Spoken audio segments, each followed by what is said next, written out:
Hi guys, I hope you all well. My name is Dr. Dixie, aka Dr. Zoo. Some of you might know me. Those who do not know me, welcome to my channel.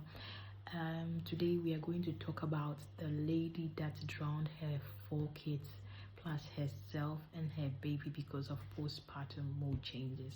So this is a true story. Some of you might have heard it before, but if you haven't heard it before, just listen to the story and tell me what you think about it. So this is a story about a girl I named Emma. So Emma was pretty young when she got married. She had just completed school and she wanted to start a family so bad that she put her career on hold. Okay, so when she got married, they decided to start trying for a baby very quickly. The first few years didn't go too well because she had miscarriage upon miscarriage, and the fourth pregnancy was what held. Okay, before then people were calling her names because they were waiting for a couple of years, I think 2 or 3 years, before they actually were able to have a live born.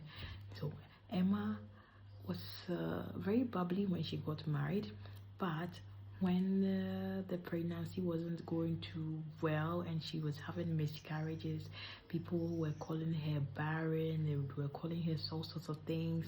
They wouldn't let her play with their children, so it got to her somehow.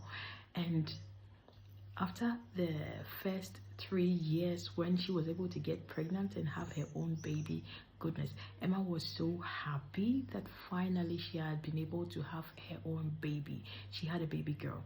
So when she had a baby girl, she said to herself that if I can have one baby, then I can have as many babies as I want, because you wanted a big family. So Emma raised this baby girl, and 2 years after, she had another baby.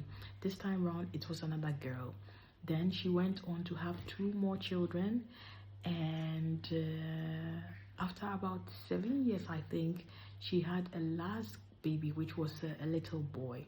So Emma, within these last 7 years, had been having children, and her career is on hold. She's been spending all her time, focusing all her energy on raising children. Okay, and she didn't have much of a social life because she was always busy around the children. She didn't interact much with other people. Emma was extremely tired. Emma was not sleeping well because the children were not sleeping, or the baby wasn't sleeping too well.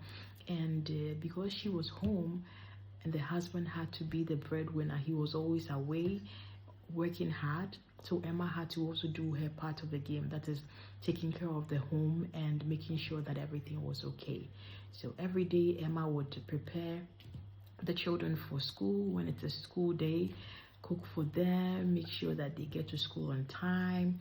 Once she drops the children at school, she comes home and she's with the baby, entertains the baby during the day, make sure that the house is clean, does laundry, goes shopping.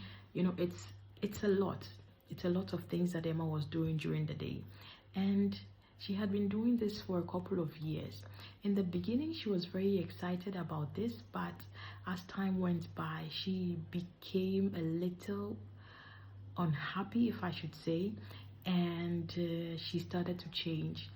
Emma could get very angry sometimes, and then she would become very quiet.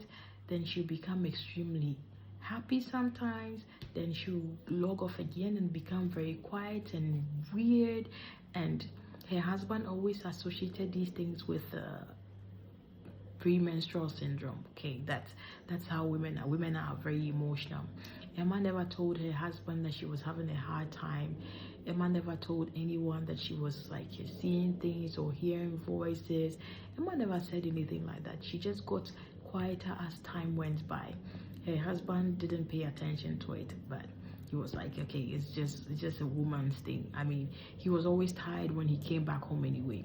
So one day when Emma knew that her husband was going to be away for some time, she prepared the children for bed, and when she put them to bed, she sat down and wrote each of these children a letter, okay, telling them how she loved them and how this world was not a good place for them, and how there were people that were listening in on their conversations and people wanted to kill them. So she had to make sure that they were safe in the new world that they were going to. Emma had prepared all these papers. She wrote a letter for each child, okay. Then the next day when she woke up, she gave the children food to eat, she played with them and everything as normal. And that night, when she prepared the children for bed, she didn't put them to bed. She put all the children in their car that they were going to go for a drive, okay. So Emma's husband was still not around. She went on a drive with them. She had left the letters that she had written at home so that when the husband comes, the husband will know where exactly they were going, okay. She didn't tell the husband that they were going to the river, but she explained for the husband to know that they were going to a better place, okay. So Emma took these children for a drive, and you know, it was late at night. The children were sleepy and it was past their bedtime. So during the drive, they all slept.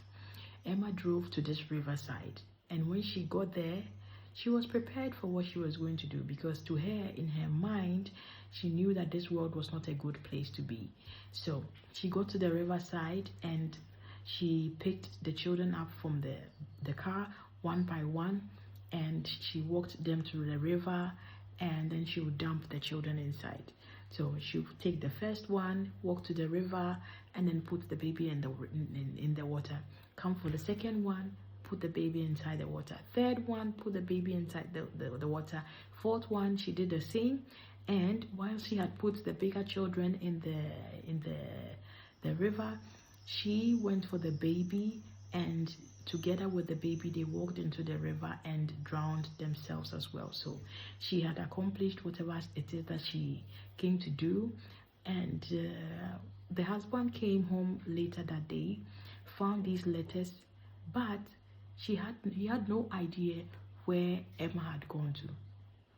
All he knew was that they were going to a better place. He didn't think that they were going to drown each other, or Emma was going to do anything weird like that. So he waited and waited at home, but Emma didn't come home with the children, and he didn't hear anything from them. He called, he couldn't hear anything because Emma wouldn't pick the call. He was pretty worried. He went to the police, but you know, they didn't do anything about it because it was pretty early on. Unfortunately, when day broke, someone was passing by the riverside and saw an empty car, and that was how they called the police, that there was a car there, which was suspicious. Later on, it was found out that there was a child floating in the river, and when the husband heard that there was a child floating in the river that was close to their house, he got a bit worried, and he went to that location. When he went to that location, he realized that it was Emma's car that was parked there, and that was how the police got to know that this was truly what had happened. He couldn't find his family. They went out and they tried to see if one child had been found there, other children would be found as well. Gradually, they found all the 4 children. They found the baby, and they found Emma. They realized that Emma probably might have done the unthinkable. Nobody suspected in her neighborhood or around her that she could do something like this, because Emma never shared this emotional feeling with anybody.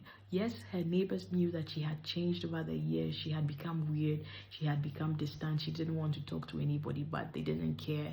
They just took it as her own thing. It's her own problem, and they didn't want to get involved with her. So this was how Emma, with her own plan in mind, just went on and drowned all her children and herself so they could get to a better place. Okay, this postpartum mood changes thing can really get you. Sometimes you might not even know that you are changing. Sometimes you might not even realize that it's really getting to you. So please look out for the women around you. If you notice that somebody has just had a baby and is changing too much, you can lend a helping hand if that's something that you can do, or you can seek help for them if you think that it's possible.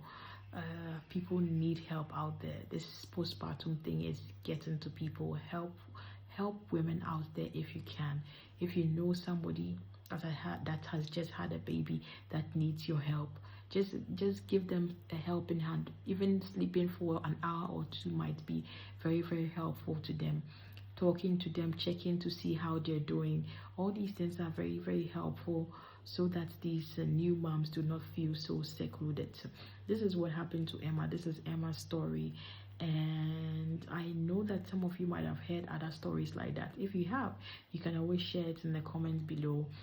Next week I will share the story of the woman who threw her baby out of the window from the delivery ward because she thought that somebody was coming to get her from the delivery ward. Okay, thank you for watching, and I hope that if you've had a baby recently, you pay attention to your mood. If you're having problems, please seek help. Reach out to somebody to help you out, because these things are solvable if you reach out for help. If you do not reach out for help, it can end poorly, just like in Emma's case. Thank you for watching me. My name is Dr. Dixie, aka Dr. Zoo, and I love to share with you. Don't forget to subscribe to my channel so that anytime I put a video out there, you can see and receive an alert. See you next time. Bye.